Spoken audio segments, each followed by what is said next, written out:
Hello बच्चों।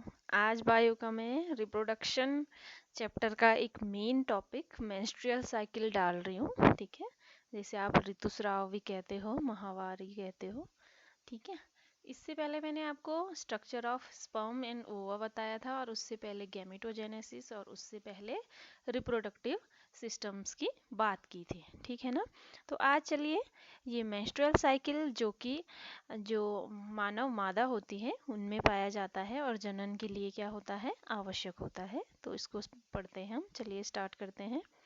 देखो, आर्तव चक्र भी इसे आप कहते हो या मेंस्ट्रुअल साइकिल इसे कहते हो। तो जो मानव मादा होती हैं या जो स्त्रियां होती हैं, ठीक है, तो उनमें जो जनन काल होता है वो 12 वर्ष से प्रारंभ होकर 45 से 50 वर्ष की आयु तक होता रहता है, इस एज तक। ठीक है, और जो जनन काल है वो जैसे ही मतलब जनन काल का जो स्टार्ट होना होगा वो क्या होता है, इसी आर्तव चक्र से प्रारंभ होता है या मेंस्ट्रुअल साइकिल से प्रारंभ होता है। ठीक है, जैसे ही मेंस्ट्रुअल साइकिल क्या हो जाएगा, समाप्त हो जाएगा, स्त्रियों में जनन काल भी क्या हो जाता है, समाप्त हो जाता है। ठीक है, तो जनन काल में क्या होता है कि मेंस्ट्रुअल साइकिल समाप्त होने के पश्चात प्रतिमाह क्या होता है, मतलब जब मेंस्ट्रुअल साइकिल हो रहा हो, जैसी एंडिंग होता है, तो हर 2 ओवरी हैं, आपको पता है एक पेयर ओवरी का है। तो प्रतिमाह क्या होगा, एक ओवरी से एक एग का क्या होता है, रिलीज होता है। एक एग का अंडोत्सर्ग आप हिंदी में बोलोगे इसे, होता है। और यह क्रम क्या होता है, मतलब हर प्रतिमाह क्या होता है, ये अल्टरनेट चलता है, सीक्वेंस में, अल्टरनेट सीक्वेंस में चलेगा। यानी एक माह राइट ओवरी से तो एक माह लेफ्ट ओवरी से। ठीक है ना। तो इस तरह से एग क्या होते रहते हैं, आफ्टर मेंस्ट्रुअल साइकिल रिलीज होते रहते हैं। ठीक है, अब देखो, जब तो जो एग होता है वो निषेचित हो जाए अगर, तो क्या हो जाता है, जब निषेचित होने के पश्चात उसका रोपण होना है यूट्रस में, तो तब तो क्या होगा, जो अंडाशय की भित्तियां होंगी, गर्भाशय होगा, उसमें उसका अंडे का क्या हो जाएगा, रोपण हो जाएगा, और जो अंडाशय की भित्तियां होंगी उसमें परिवर्तन हो जाएगा। ठीक है, लेकिन अगर क्या नहीं हो पाया है, उस टाइम पीरियड में निषेचन नहीं हो पाया है, ठीक है, यानी जो स्पर्म है वो एग को फर्टिलाइज नहीं कर पाए हैं, निषेचन नहीं हो पाया है, तब क्या होगा, जो पर मंथ जो गर्भाशय होगा, ठीक है, यानी गर्भाशय की जो दीवार होगी, ठीक है, उसमें हम आंतरिक दीवार इंडोमेट्रियम के नाम से उसे जानते हैं। ठीक है, तो उसमें क्या होता है, और उसमें और जो अंडाशय है खुद, मतलब ओवरी है, उसमें क्या होते रहते हैं, चक्रीय परिवर्तन होते रहते हैं। ठीक है ना। तो चक्रीय परिवर्तन होने के बाद जो कॉर्पस ल्यूटियम होती है, कॉर्पस ल्यूटियम क्या हो जाती है, रप्चर हो जाती है। ठीक है, रप्चर होने के बाद क्या हो जाती है, उससे रप्चर होने के पश्चात क्या होगा, जो गर्भाशय है, ठीक है, गर्भाशय की आंतरिक भित्ति खंडित हो जाएगी। ठीक है, और जो ओवरी से रिलीज होने वाले हॉर्मोन्स हैं, प्रोगेस्टेरोन और एस्ट्रोजन, उनकी कमी से क्या हो जाता है, जो गर्भाशय की आंतरिक भित्ति होती है वो खंडित हो जाती है, और जिससे फिर आगे क्या होने लग जाता है, मतलब रक्तस्राव होने लग जाता है। ठीक है, अब जो रक्तस्राव हो रहा है गर्भाशय की आंतरिक भित्ति खंडित होने के बाद, उसके साथ क्या होता है, जो अनिषेचित एग है, ठीक है, वो भी क्या हो जाता है, रिलीज हो जाता है उस ब्लड के साथ। ठीक है, तो इसमें क्या होता है, ब्लड का लॉस लगभग 35 to 45 ml के करीब होता है, और हर मंथ अगर निषेचन नहीं हुआ है तो ये प्रक्रिया चलती रहती है। ठीक है, तो 12 वर्ष से लेकर और 45 to 50 तक की एज तक ये प्रतिमाह होने वाले जो रक्तस्राव है, इसको हम क्या कहते हैं, आर्तव चक्र कहते हैं। ठीक है, रक्तस्राव, और इस रक्तस्राव की भी क्या होती है, एक मतलब अवस्थाएं होती हैं। ठीक है, कि ऐसा नहीं कि सीधे रक्तस्राव, इसमें भी मतलब मैंने क्या बोला कि जो गर्भाशय होगा, जो अंडाशय होगा, उसमें पूरा क्या चलेगा, एक साइक्लिक प्रोसेस होगी। ठीक है, एक चक्रीय प्रक्रिया के दौरान उसमें कुछ चेंजेस आते हैं। ठीक है, तो इस आर्तव चक्र में हम उन पूरी चेंजेस की बात करते हैं, और इस चक्र की जो अवधि होती है सामान्यतः वो कितने दिन की होती है, 26 से 28 दिन की होती है। ठीक है ना। तो मतलब जो लास्ट इसकी स्टेज होती है वो क्या होती है, ब्लीडिंग फेज होती है, या मेंस्ट्रुअल फेज उसे कहते हैं, जिसमें क्या होता है, अनिषेचित अंड क्या हो जाता है, गर्भाशय की जो रप्चर्ड भित्ति होगी उसके साथ क्या हो जाता है, बाहर निकल आता है। ठीक है, और रक्तस्राव होता है। ठीक, तो इस क्रिया को हम पूरे जो चक्रीय परिवर्तन हो रहे हैं और 26 से 28 दिन की ये जो प्रोसेस है, इस प्रोसेस को हम क्या कहते हैं, आर्तव चक्र कहते हैं। ठीक है, चलिए आगे। अब देखो इसमें थोड़ा सा जो आर्तव चक्र है, इनका नियंत्रण कौन कौन से हार्मोन करते हैं, मैं इसके बारे में आपसे बात कर लेती हूँ।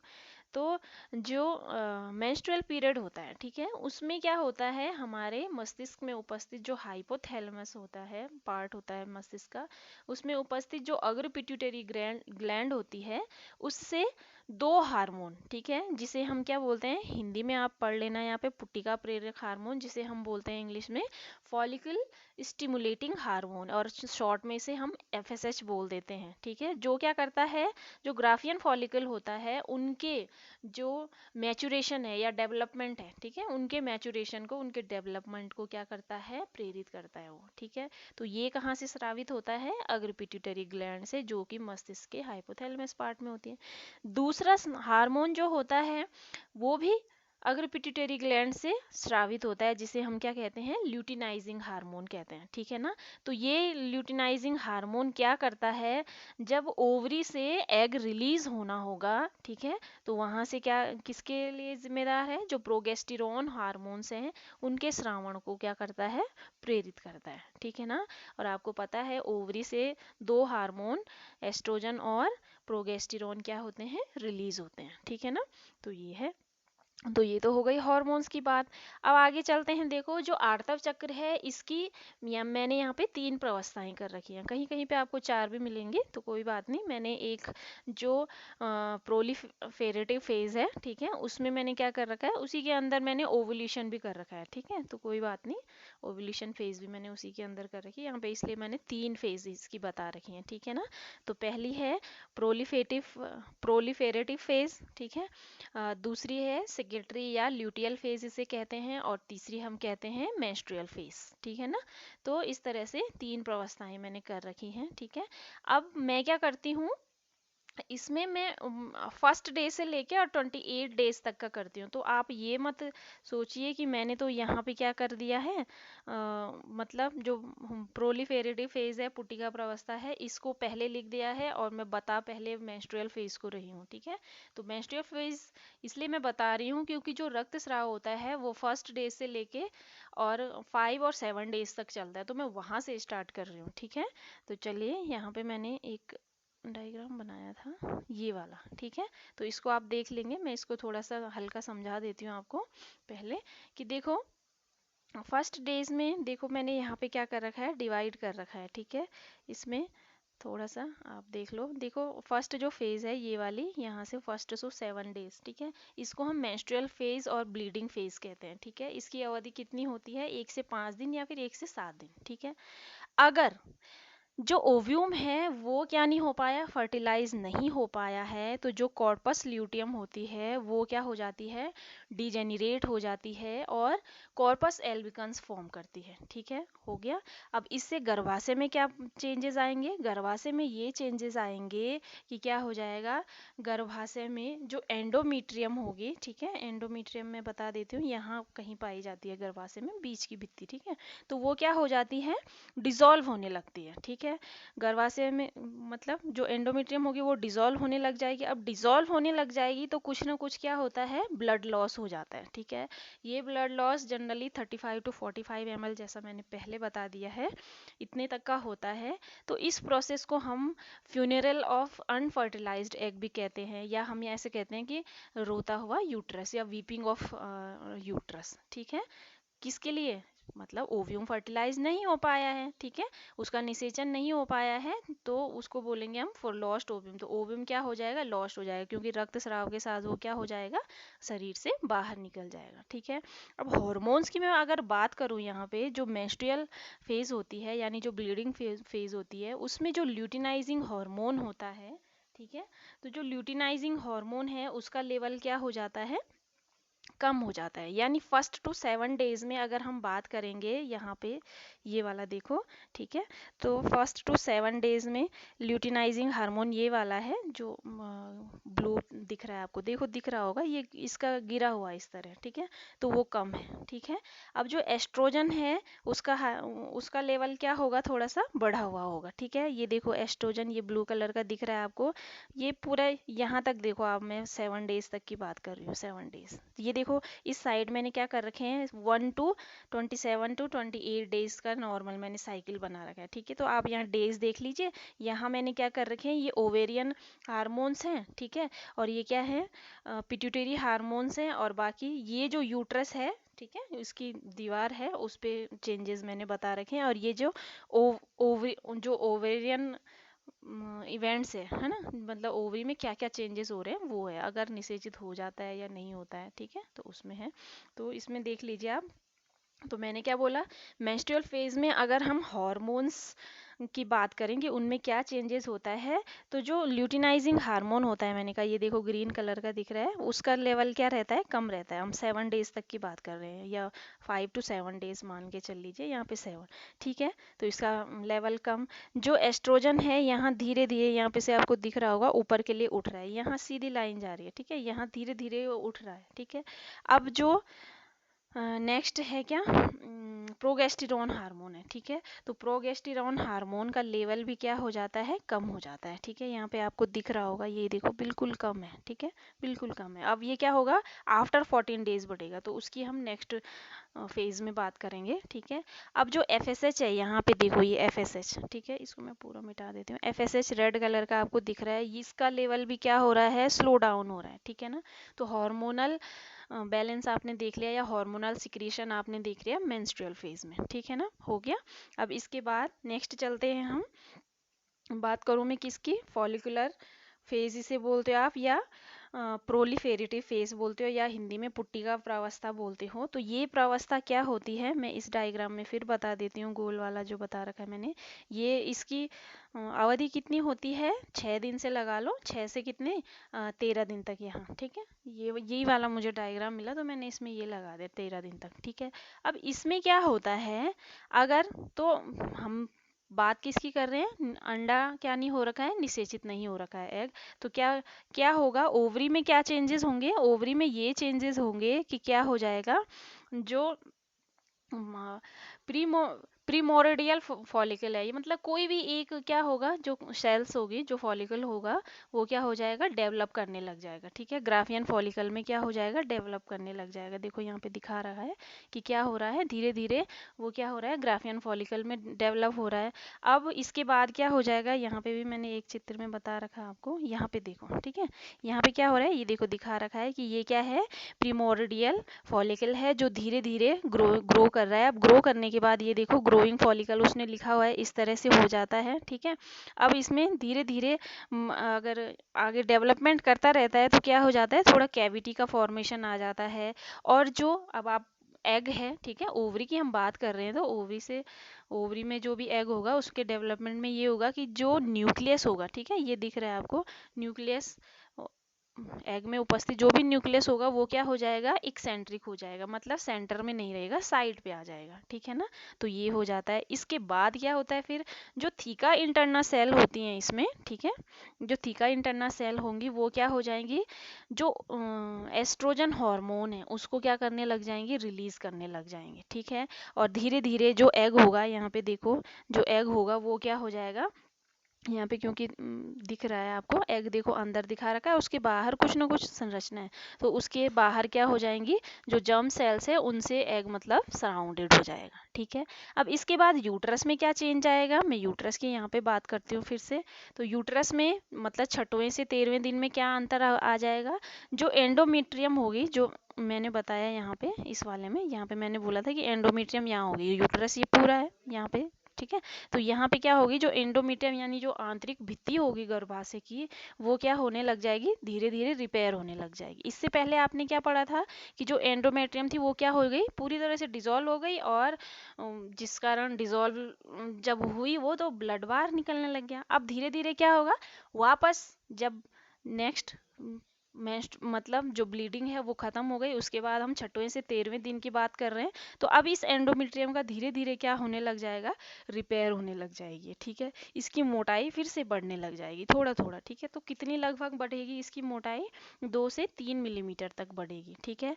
क्यों बढ़ेगी, क्योंकि क्या हो रहा है, मैंने अभी बताया था कि एस्ट्रोजन, ये देखो लिख रखा है इसने, यहाँ से यहाँ दिखा रखा है उसने कि एस्ट्रोजन हार्मोन का क्या हो रहा है, श्रावण हो रहा है। तो उसके इन्फ्लुएंस में क्या होने लग जाएगी, उसकी थिकनेस बढ़ने लग जाएगी एंडोमेट्रियम की, ठीक है। अब यहाँ पे आपको दिख रहा होगा, देखो क्या हुआ था, यहाँ पे देखो ब्लड के थ्रू दिखा रखा है इसने कि यहाँ पे मेंसेस आ रहे हैं, ठीक है, 1 से 5 दिन में। फिर क्या हो रहा है, यहाँ पे देखो ये गर्भाशय की भित्ति है, देखो यूट्राइन इवेंट्स बोला हुआ है इसने कि इसमें क्या चेंजेस आ रहे हैं, ठीक है। तो ये देखो पहले स्लो डाउन नीचे आई थी, अब क्या हो रहा है 13वें दिन तक, देखो यहाँ से यहाँ फिर क्या होने लग गई, इसकी भित्ति में क्या आने लग गई, मतलब थिकनेस आने लग गई, मोटी होने लग गई है वो, ठीक है। अब हार्मोन्स की हम बात करें, मतलब कितने दिन तक, 13वें दिन तक, ठीक है। तो हार्मोन्स में क्या होता है, देखो जो ल्यूटिनाइजिंग हार्मोन है ये पहले स्लो डाउन था, अब धीरे धीरे क्या हो रहा है, बढ़ने लग गया है ऊपर, देखो आपको दिख रहा होगा ब्लू कलर ऊपर ऊपर जा रहा है थोड़ा थोड़ा, ठीक है। तो 13वें दिन में आप देख सकते हैं यहाँ तक बढ़ रहा है, ठीक है। अब जो एस्ट्रोजन होगा, ठीक है, एस्ट्रोजन बोल लो, तो एस्ट्रोजन में क्या हो रहा है, एस्ट्रोजन का लेवल भी धीरे धीरे धीरे क्या हो रहा है, बढ़ रहा है, ठीक है। और प्रोगेस्टेरोन क्या चल रहा है, प्रोगेस्टेरोन डाउन ही है पूरा, देखो नीचे नीचे नीचे चलता जा रहा है। जबकि जो फॉलिकल स्टिमुलेटिंग हार्मोन, ये रेड वाला दिख रहा है आपको, ये भी क्या हो रहा है, धीरे धीरे इसका लेवल भी बढ़ रहा है, ठीक है। तो प्रोलिफेरेटिव फेज में ये सब चेंजेस आते हैं, ठीक है। अब इसके बाद बात करें किसकी, 14वें और 15वें दिन की, ठीक है, जहाँ ओव्यूलेशन पीरियड होता है, जिसको हम ओव्यूलेटरी फेज या फिर ओव्यूलेशन फेज कहते हैं, 14th डेज को, ठीक है। तो यहाँ पे कहाँ पे है ये, देखो यहाँ पे इसने, यहाँ पे थोड़ा ढंग से नहीं दे रखा है, देखो यहाँ पे लिखा हुआ है ovulation occurs generally on 14th, यानी 14th डे में क्या होगा, ओव्यूलेशन हो सकता है, ठीक है। अब अगर क्या हो गया, देखो फिर इसमें क्या होगा, देखो 14 डेज से मतलब एग बनना स्टार्ट हो जाएगा। देखो क्या होगा, ओवरी में क्या चेंजेस आएंगे, जो ग्राफियन फॉलिकल होगी वो क्या होने लग जाएगी, धीरे धीरे रप्चर होने लग जाएगी, ठीक है। ग्राफियन फॉलिकल रप्चर हो, इसमें देखो इसमें होगा, ठीक। ग्राफियन फॉलिकल यहाँ पे देखो, यहाँ दिख रहा था आपको क्या हो रहा था, यहाँ देखो ये इस तरह से दिख रहा है फॉलिकल। अब यहाँ पे देखो ये धीरे धीरे क्या होगी, रप्चर्ड होगी। और फिर आगे जाके देखो एफएसएच ल्यूटिनाइजिंग हार्मोन एलएच का स्रावण है, इसके बाद ये यहाँ पे रप्चर हो गई, ठीक है। इसके बाद क्या हो गया, ओवा, ये देखो ये ओव्यूम क्या हो गया है, रिलीज हो गया है, ठीक है ना। अब आप कह सकते हो कि यदि क्या नहीं हो रहा है, मतलब जैसे ही ओव्यूम रिलीज हुआ, ओव्यूम अब किस फेज में है, मैंने आपको जब मैं वो पढ़ा रही थी, रिप्रोडक्टिव सिस्टम पढ़ा रही थी, उसमें और गैमेटोजेनेसिस में मैंने आपको बोला था कि ओव्यूम क्या है, मेटाफेज सेकंड में है इसमें, ठीक है ना, हो गया। तो इसका मतलब फिर क्या है, इसका मतलब आप बोल सकते हो यहाँ मेटाफेज सेकंड होगी, मियोसिस नहीं होगा। क्योंकि मियोसिस क्यों नहीं हुआ, कि इसको जो एग है इसको तो स्पर्म मिला नहीं, ठीक है। तो स्पर्म नहीं मिला तो इसका मतलब फर्टिलाइजेशन हुआ नहीं, फर्टिलाइजेशन नहीं हुआ तो मियोसिस नहीं होगा, मेटाफेज सेकंड स्टेज इसमें आएगी, ठीक है। अब जैसे ओव्यूम रिलीज हुआ, मैंने आपको उसमें बताया था जब हम ओवा स्ट्रक्चर पढ़ रहे थे, उसमें मैंने कोरोना रेडिएटा सेल की भी बात की थी, ठीक है ना। तो ओव्यूम के साथ क्या होती है, कुछ कोरोना रेडिएटा सेल्स भी रिलीज हो जाती हैं, ठीक है। अब इस टाइम पीरियड में, ओवुलेशन पीरियड इसे इसलिए बोलते हैं कि अगर ये एग जैसे ही क्या होगा, यहाँ ओवरी से रिलीज होके आपको पता है कहाँ जाएगा, फेलोपियन ट्यूब में जाएगा। फेलोपियन ट्यूब का जो एम्पुला पार्ट है वहाँ ये रहेगा, और अगर ये फर्टिलाइज 24 से 48 आवर में इसको स्पर्म मिल गई तो ये फर्टिलाइज हो जाएगा, ठीक है।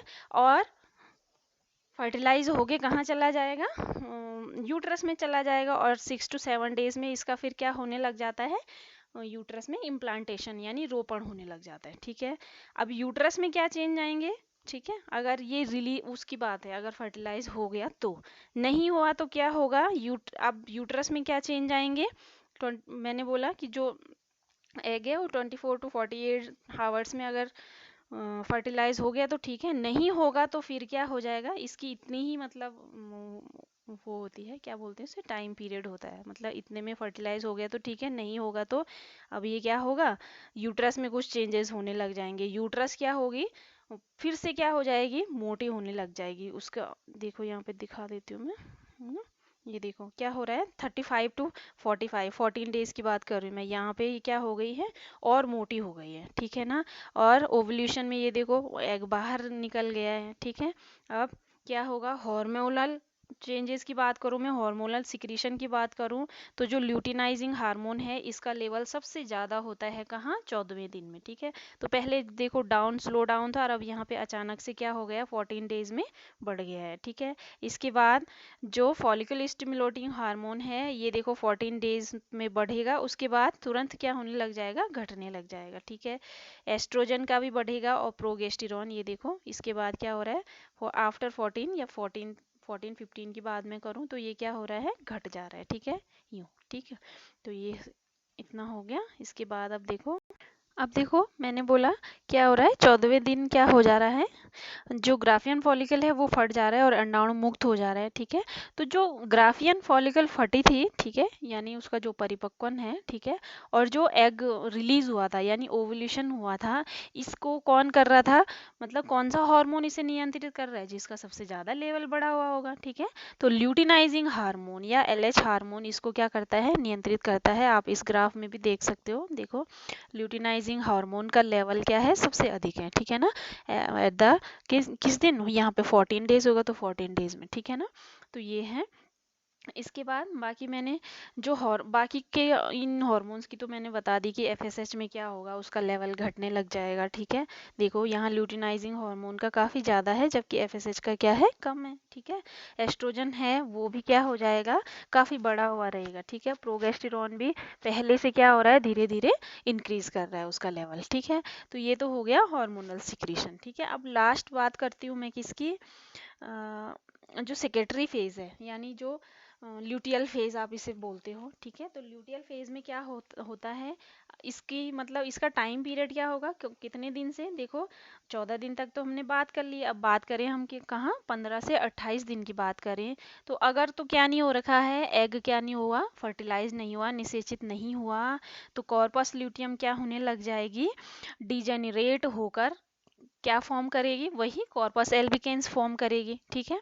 और कॉर्पस एल्बिकेंस फॉर्म करने के बाद क्या होगा, वही मतलब एंडोमीट्रियम, इसका मतलब क्या है कि जो गर्भाशय में एंडोमीट्रियम बनी हुई थी यहाँ पे, ठीक है, वहाँ वो क्या होने लग जाएगी, डिसॉल्व होने लग जाएगी और ब्लड लॉस हो जाएगा। तो इसका मतलब क्या होगा कि एस्ट्रोजन रिलीज होगा और हमारी जो भी है नेक्स्ट जो मेंस्ट्रुअल साइकिल है वो स्टार्ट हो जाएगी, ठीक है। ये तो तब की बात है अगर एग क्या नहीं हुआ है, फर्टिलाइज यानी निषेचित नहीं हुआ है।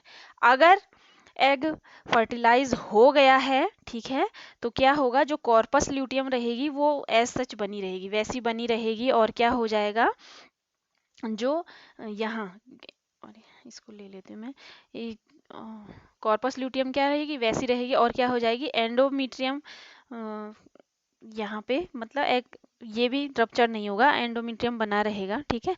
अब आगे क्या होगा, जो हमारा इंडोक्राइन ग्लैंड, मतलब जो कॉर्पस ल्यूटियम है वो किसकी तरह एक्ट करेगी, एज अ इंडोक्राइन ग्लैंड की तरह एक्ट करेगी, क्योंकि वो क्या होगा, फिर प्रोगेस्टेरॉन हार्मोन का क्या होने लग जाएगा, सिक्रीशन होने लग जाएगा। अब यूट्रस में क्या चेंजेस आएंगे, जो यूट्रस मिल्क होगा वो सिक्रीट होने लग जाएगा, और जो इंडोमीट्रियम होगी यहाँ, उससे क्या वो क्या करेगी, जो यूट्राइन मिल्क है, ठीक है, उसको सिक्रीट करती रहेगी, और इसकी थिकनेस, फिर इंडोमीट्रियम की थिकनेस क्या हो जाएगी, और बढ़ जाएगी, ठीक है। 5 to 6 मिलीमीटर क्या हो जाएगी, बढ़ जाएगी। और जैसे इसमें क्या आता है, देखो यहाँ से आपने देख लिया, यहाँ से जो भी चेंजेस हुए अभी तक बताए मैंने, ठीक है। देखो कॉर्पस ल्यूटियम ने क्या क्या डेवलपमेंट किया यहाँ पे, और यहाँ पे क्या हो गई, रप्चर्ड होके देखो ओवुलेशन हुआ, ओवुलेशन के बाद यहाँ पे देखो फिम्बरी क्या कर रही हैं, इस एग को मतलब कैच करके यहाँ एम्पुला से होते हुए, और यहाँ क्या होगा, अगर निषेचन हो गया है, ठीक है, तो निषेचन होने के बाद ये देखो जाइगोट फॉर्मेशन, इसको मैं ऐसे दिखा देती हूँ, ये देखो ये यहाँ पे देखो ये छोटा सा दिख रहा है, इसका बड़ा रूप यहाँ पे दिखा रखा है कि निषेचन हो जाएगा तो जायगोट बन जाएगा। अब जायगोट बन जाएगा तो ये यहीं पे तो रहेगा नहीं, ये क्या करेगा, आगे को मूव करेगा, और यहाँ से थोड़ा थोड़ा क्या होगा, मतलब डिवीज़न करके, ठीक है, आगे 2 सेल 4 सेल 8 सेल बनाते बनाते, और मतलब कहाँ, यहाँ जो एंडोमेट्रियम गर्भाशय की जो भित्ति होगी वहाँ क्या हो जाएगा, वहाँ तक यहाँ जाके धस जाएगा, ठीक है, किस फॉर्म में, ब्लास्टोसिस फॉर्म में, ठीक है। इसका फिर क्या, तुम ऐसा बोल सकते हो कि एग का क्या हो रहा है, हो गया है यहाँ पे रोपण हो गया है, ठीक है, अंडारोपण आप कह सकते हो, अंडरोपण। तो वो जो यूट्रस की जो इंडोमेट्रियम भित्ति है वहाँ रोपित हो जाएगा, ठीक है। और फिर क्या हो जाएगी, जो धीरे धीरे क्या होने लग जाएंगी, इसकी मोटाई क्योंकि बढ़ने लग जाएगी, हमने बोला अभी, ठीक है, कि यूट्रस की थिकनेस या इंडोमेट्रियम की थिकनेस बढ़ने लग जाएगी, तो वहाँ फिर क्या हो जाएगा, ये जो ब्लास्टोसिस है वो धस जाएगा, ठीक है। अब हार्मोन लेवल की मैं बात करूँ तो ये मतलब पूरा क्या है, अगर तो फर्टिलाइज्ड हो गया है, ठीक है, तो ये 15 से 28 दिन की मैं बात कर रही हूँ, ठीक है। अगर नहीं हुआ है तो उसमें तो मैंने बोल दिया आपको, नहीं हुआ है तो फिर से एस्ट्रोजन रिलीज हो जाएगा, ठीक है, एस्ट्रोजन फिर से रिलीज होगा, ओवरी एस्ट्रोजन रिलीज करेगी और फिर से नई साइकिल क्या हो जाएगी, स्टार्ट हो जाएगी। लेकिन अगर फर्टिलाइज हो जाता है तो 15 to 28 डेज ये चेंजेस आते हैं और यहाँ पे इम्प्लांटेशन हो जाता है। अब हार्मोन लेवल की बात करूँ मैं यहाँ इस डायग्राम में, जो भी ग्राफिकल है, तो देखो 15 to 18 डेज में, 28 डेज में क्या हो रहा है, धीरे धीरे धीरे ये एंडोमेट्रियम है यानी यूट्रस की जो आंतरिक भित्ति है, इसकी मोटाई धीरे धीरे क्या हो जा रही है, बढ़ जा रही है, ठीक है। अब आगे जो हार्मोन लेवल की बात करती हूँ, प्रेगनेंसी में क्या होगा, जो प्रोगेस्टेरॉन हार्मोन होंगे और जो एस्ट्रोजन हार्मोन्स होंगे, ठीक है, यहाँ पे देख रहे हो आप, प्रोगेस्टेरॉन एस्ट्रोजन, इनका लेवल क्या हो जाएगा, ये देखो अचानक से क्या हो रखा है, बढ़ रखा है, ठीक है। तो जब भी प्रेगनेंसी टेस्ट होता है तो जो फिर क्या होता है, प्रेगनेंसी टेस्ट जैसी 28 डेज तक, यहाँ तक 27 28 डेज तक क्या होता है, प्रेगनेंसी टेस्ट में आप क्या लेते हो, यूरिया लेते हो अपनी, ठीक है, यूरिन लेते हो, मतलब सॉरी, तो यूरिन लिया तो उसमें क्या होता है, क्योंकि प्रोगेस्टेरॉन का लेवल और एस्ट्रोजन का लेवल बढ़ा हुआ होता है, ठीक है, तो उस इन हार्मोन की जो बढ़ी हुई मात्रा है, इसी से क्या होता है, मतलब प्रेग्नेंट है या नहीं है इसका क्या चल जाता है, पता चल जाता है, ठीक है। ये तो हो गई बात किसकी। अब यहाँ देखो ये वाले हार्मोन की बात करूँ मैं, जो पिट्यूटरी ग्लैंड सिक्रीट कर रही थी, ठीक है, अगर एग क्या नहीं हुआ है, निषेचित नहीं हुआ है, तो जो एफएसएच होगा उसका लेवल क्या होता जाएगा, कम होता जाएगा, ठीक है ना, और जो एलएच होगा उसका लेवल भी क्या होता जाएगा, कम होता जाएगा, और प्रोगेस्टेरॉन का लेवल क्या हो रहा है, फिर भी यहाँ पे देखो थोड़ा थोड़ा बढ़ ही रहा है, ठीक है, अगर नॉट प्रेग्नेंट मतलब, ठीक है, अगर मतलब निषेचन नहीं हुआ है तो, ठीक है। इसके अलावा जो एस्ट्रोजन है इसका लेवल फिर यहाँ देखो आगे जाके मतलब 28 डेज दोनों का लेवल क्या हो जा रहा है, घट जा रहा है। अब ये घटते घटते फिर देखो 1 डेज आ गया, ठीक है, यहाँ से मतलब समझ लो 1 डेज आ गया, तो यहाँ आप देख ही रहे हो कि इनका लेवल क्या है, पूरी तरह से कम हो रखा है हॉर्मोन्स का लेवल। चाहे मैं पिट्यूटरी ग्लैंड से स्रावित होने वाले हॉर्मोन्स की बात करूं, फिर चाहे ओवेरियन हॉर्मोन्स की बात करूं, ठीक है ना, हो गया।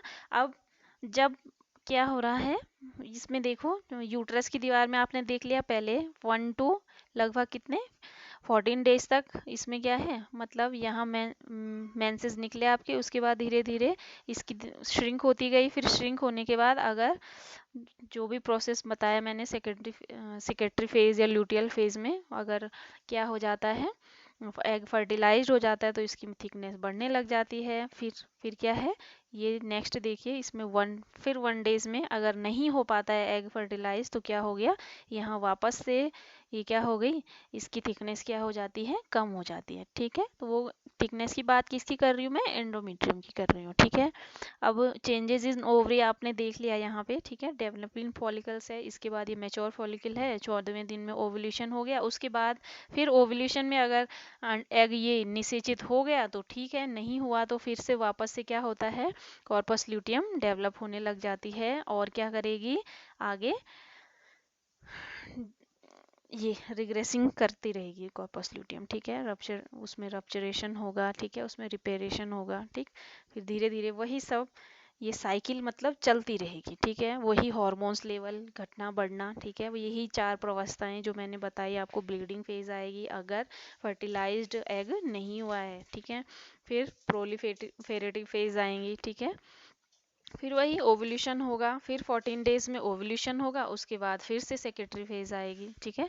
सिक्रेटरी फेज बोलते हैं उसको, ल्यूटियल फेज भी बोलते हैं, श्रावण फेज बोल सकते, श्रावण प्रावस्था या श्रावित प्रावस्था आप बोल सकते हो उसको, ठीक है। तो ये सब है इसमें, आप इसको अच्छे से कर लेना। अच्छा, एक चीज मैंने इसमें लिखा रखी है कि जो मतलब मेंस्ट्रुअल साइकिल होता है, इसमें जो मेन इवेंट्स होते हैं वो क्या क्या होते हैं, ठीक है। तो एक समरी मैंने इसकी बना रखी है, ये देखो आपको इसमें दिख रहा होगा कि फर्स्ट से 7 डेज तक क्या होता है। यहाँ पे मैं इसमें दिखा देती हूँ। फर्स्ट से 7 डेज क्या होता है, रक्तस्रावन होगा, ठीक है। 7 डेज मान लो, 5 डेज मान लो, आप 6 to 13 डेज आप लिख सकते हो। कितना 6 to 13 डेज क्या होगा, फॉलिकल का जो ग्राफियन फॉलिकल है उसका उनका क्या होगा, मैचुरेशन होगा और नई इंडोमीटियम क्या हो जाएगी, डेवलप होने लग जाएगी। फिर 14th डेज में क्या होगा, यहाँ पे देखो, यहाँ पे लिखा हुआ है ओवुलेशन हो जाएगा, ठीक है। ओवुलेशन मतलब एग रिलीज होगा, ठीक है। फिर 15वें दिन में क्या होगा, एग रिलीज में जो कॉर्पस ल्यूटियम होगी उसका क्या होने लग जाएगा, निर्माण होने लग जाएगा। और जो फेलोपियन ट्यूब हैं उनमें जो अंडाणु है उसका क्या हो जाएगा, निषेचन हो जाएगा, ठीक है। अब निषेचित अंड जब फर्टिलाइज हो गया है, मैं उसकी बात कर रही हूँ, फर्टिलाइज हो गया है तो 20 से 25वें दिन तक क्या होगा, जो निषेचित अंड होगा उसका, यहाँ पे आपने देखा था कि यहाँ पे क्या हो गया है, गर्भाशय में, गर्भाशय की इंडोमीट्रियम की मोटाई बढ़ गई थी और वहाँ पे ब्लास्टोसिस फॉर्म में जो अंडाणु है उसका क्या हो गया है, इम्प्लांटेशन हो गया है, रोपण हो गया है, ठीक है। अगर ये सब नहीं होता है, मतलब एग फर्टिलाइज नहीं हो पाता है, तो क्या होगा, नेक्स्ट 25 दिन तक हमने काउंट कर लिया, उसके बाद 27 28 और यहाँ तक कंप्लीट किया, उसके बाद फिर से 1 डेज के बाद क्या होने लग जाएगा, 28वें दिन के बाद समझ लो कि अगर निषेचन नहीं हुआ एग का तो फिर से क्या होने लग जाएगा, ब्लीडिंग फेज आ जाएगी। फिर से वही 1 से 5 या 1 से 7 दिन तक रक्त का क्या होने लग जाएगा, स्राव होने लग जाएगा, ठीक है ना। अब देखो आप शॉर्ट शॉर्ट यहाँ पे भी समझ सकते हो, मैंने यहाँ पे थोड़ा सा दिखा रखा है कि देखो, ये मस्तिष्क दिखा दिया। मस्तिष्क का जो हाइपोथैलेमस पार्ट है, इससे गोनेडोट्रोपिन रिलीजिंग हार्मोन होते हैं, ठीक है। ये दोनों मेल्स और फीमेल्स में होते हैं, हम यहाँ पे फीमेल्स की बात कर रहे हैं मेंस्ट्रुअल साइकिल की।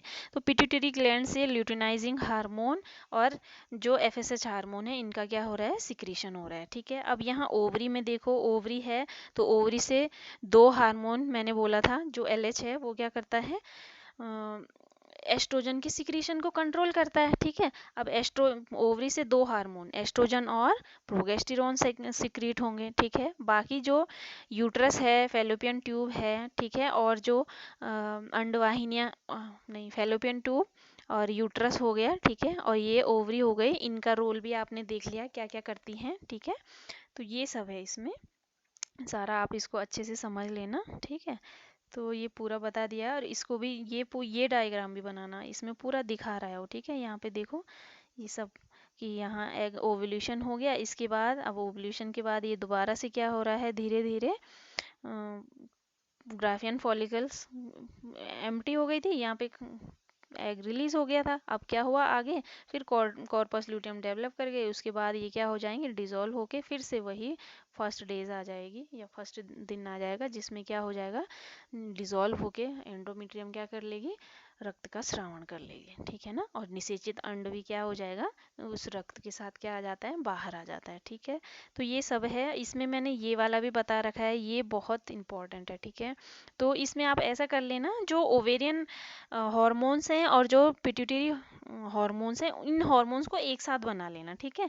और फिर उसके बाद ये वाली जो एंडोमेट्रियम है, इसमें क्या चेंजेस आ रहे हैं, इसको बना लेना। और सबसे ऊपर ये वाली जो ओवेरियन इवेंट्स है या ओवेरी में है, ओवरी में क्या चेंजेस आ रहे हैं उसकी, उसका चित्र बना लेना, ठीक है। तो जो हार्मोन वाले हैं उनको एक साथ बना लेना आप, ठीक है, नहीं तो ऐसे ही बना लेना, ठीक।